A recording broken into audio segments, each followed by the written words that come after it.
Hello and welcome back to another episode of Pop Culture Reacts. And as we are working our way through The Awakening from the Abyss by Lovebites, and we are on track 2, The Hammer of Wrath. I was going to try and get a prop for this, and then I remembered I've only got one hammer in my house, and it's a bit crap. So no props.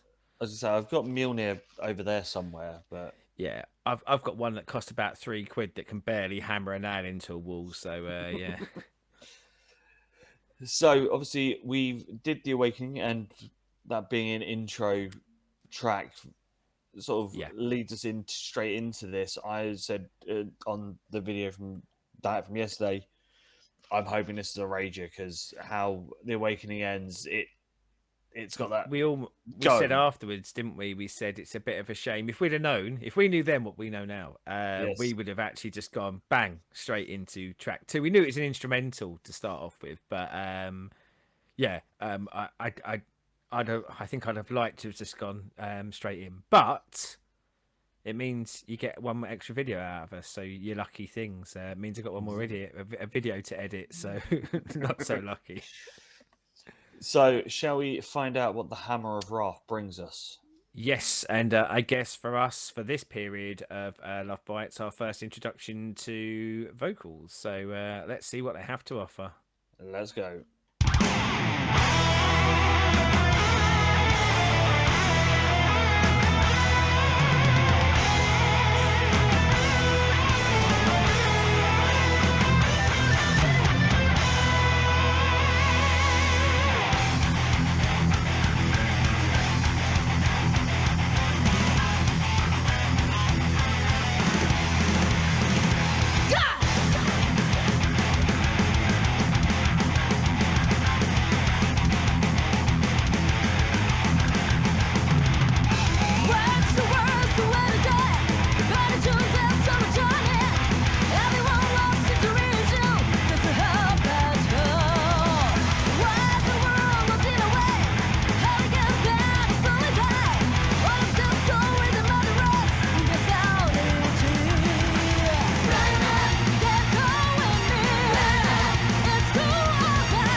Hammer time.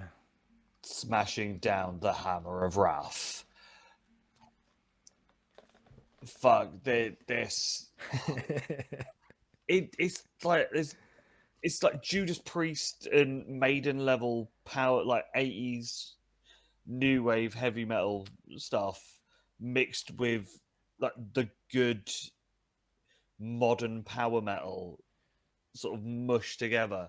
I pulled the lyrics up, and lyrically, Yeah, yeah, so did I. Yeah. it's a bit generic sort of metal lyrics, but to be fair, it's that I level of giggled metal to note myself is a little bit early doors because I was reading the lyrics and I was kind of going, "Oh well, this is all a little bit sort of in a certain direction." I went, "It's called Hammers," and in my head, I went, "It's called yeah, Hammers of Rough, you dickhead. What was you expecting?" I hadn't put two and two together, I guess, but yeah.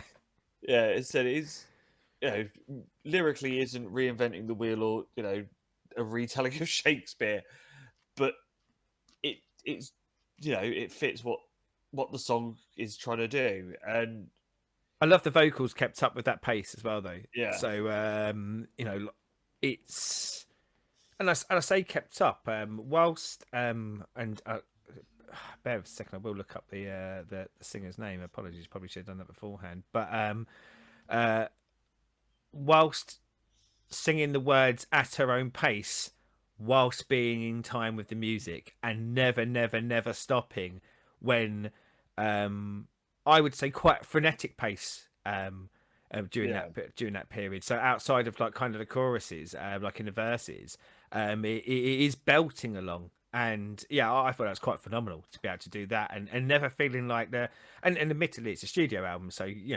arguably you get lots of takes and things like that. But yeah, to never kind of hear a crack in that voice as it's going along at that speed, I thought was phenomenal. yeah. It is what Ton of I was sorry. hoping it was going to be after the intro track. I was wanting something that was fast, which had you know a fun riff in there, which this does. It has that fun galloping riff through the majority of it, and then just indulgent solos because they can that don't Well, feel I forced. wondered on on that solo as well because they probably don't record it like one, two, three, four, five, six, seven. But I was thinking to myself, this is probably still being written at the early stages of them being together.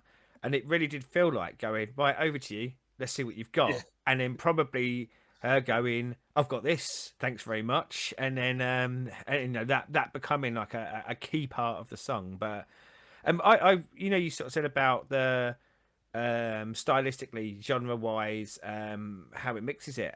We said it a little bit in the opening track, but something that I felt was even more abundant in this is the amount of places that influences come from. I especially loved in that opening section of the song, you kind of get that um, Arabic Turkish kind of lilt to the opening sequence, mm, and yeah, kind of throughout it. As I say, I think you're picking up influences from many of the metal genres, but also like again leaning into that sort of symphonic orchestral elements of it, and from a more pop culture reference point, I guess, stuff that I'd expect to hear maybe in more of a movie soundtrack. But yeah, I thought that was cracking. I really enjoyed that, and yet again, and there's something since we've been doing a lot of the Japanese and obviously like the Japanese metal bands more than anything else. Really get fixated on the drums. I don't know why. It's never really been until we started doing this. It's never really been an instrument I've paid much mind to. mm. But even when there was tons else going on in the song, my ears were really tuning into the drums and just going, "Wow! Like how are they doing that?" Which is something that I've as I say, for me, it's never been an instrument that I've massively tuned into, but yeah, certainly here I did. Yeah. You mentioned the drums. It is there to clearly give the pace to the song. It's to keep that pace going and sort of it makes everything sort of keep up with the drums. It's like the drummer's going right. This is what we're going with. This many beats per second. Now fucking carry on. The thing is, though, is I think like often why drums have not been such a thing for me in the past is sometimes I listen to bands with very minimal drums or just drum beats like with hip hop and Yeah, it feels like slightly different there. But yeah, like that concept of the drum being there to set the pace and keep the band kind of honest with that has always been in the back of my head. But I don't know, there's just something that kind of shines out here of going, and whilst you're doing that, it doesn't feel like you're just doing that. It feels like you're adding so much more into it. Like you're becoming almost a great dominant sound where I'm almost winning the band to go, come on, band, come with this because I'm really loving what the drums are doing. You do something as well. But yeah, really impressed with the drums. yes, very much liked that. But what did you like out there? I think, Tanya, Yeah. as always. Like, subscribe, ring the bell, and all that stuff. And we'll be back with track 3, Warning Shot, very soon. But until then, goodbye.